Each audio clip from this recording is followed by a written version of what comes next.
Assalamualaikum warahmatullahi wabarakatuh.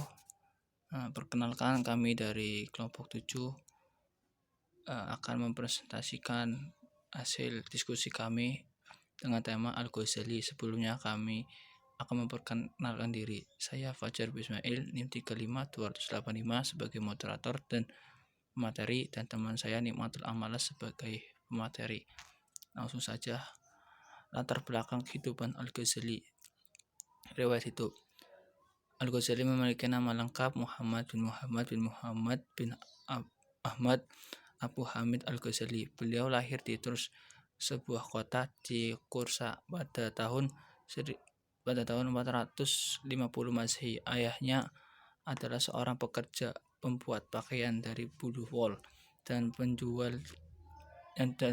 dijual di pasar. Setelah ayahnya wafat, Al-Ghazali diasuh oleh seorang ahli tasawuf. Pada masa kecilnya ia mempelajari tentang ilmu fikih di negerinya pada Syekh Ahmad bin Muhammad Ar-Rasyidin. Kemudian ia belajar pada Imam Abi Nasr Ismail di negeri Joran. Setelah mempelajari beberapa ilmu di negerinya sendiri, maka berangkatlah beliau di Nashab dan belajar pada Imam Al-Haramain. Setelah Imam Al-Haramain wafat, Al-Ghazali pergi ke Ars untuk berkunjung pada Menteri Nizam al-Mulk dari pemerintah dinasti Seljuk. Kemudian dia disambut dengan sangat hormat sebagai seorang ulama besar.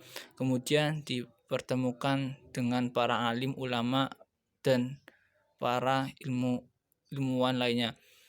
Semuanya mengakui dengan ketinggian ilmu Al-Ghazali. Kemudian sang menteri akhirnya melantik Al-Ghazali pada tahun 480 Masehi atau 480 Hijriah atau 1091 Masehi sebagai guru besar pada perguruan tinggi Nizamiyah yang berada di kota Baghdad. Selanjutnya akan disampaikan oleh teman saya, Mbak Nikmatul Amalah.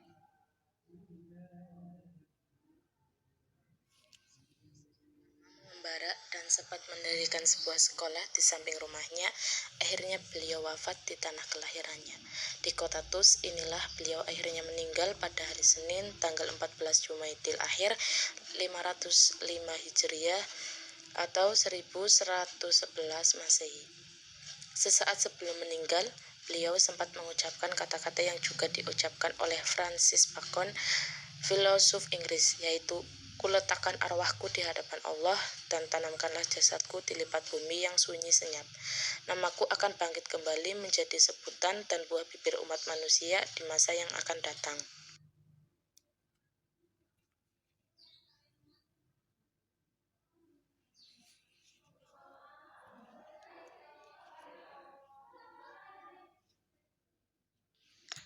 Memahami dan menjelaskan kritikan Al-Ghazali terhadap filsafat Islam.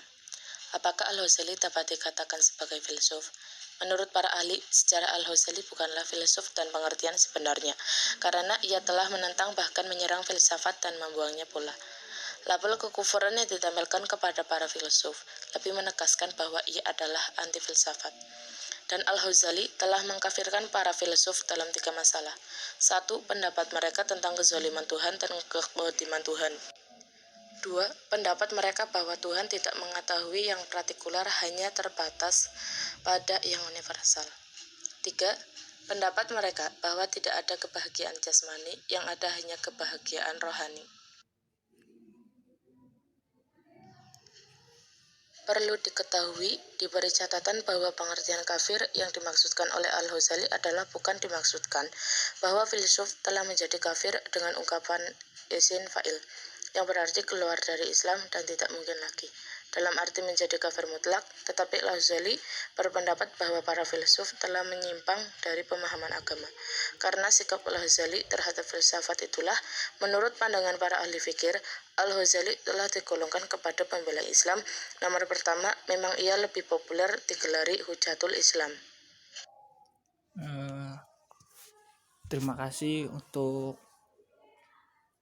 nikmatul amalah. Sekian presentasi dari kelompok kami, kurang lebihnya minta maaf. Wassalamualaikum warahmatullahi wabarakatuh.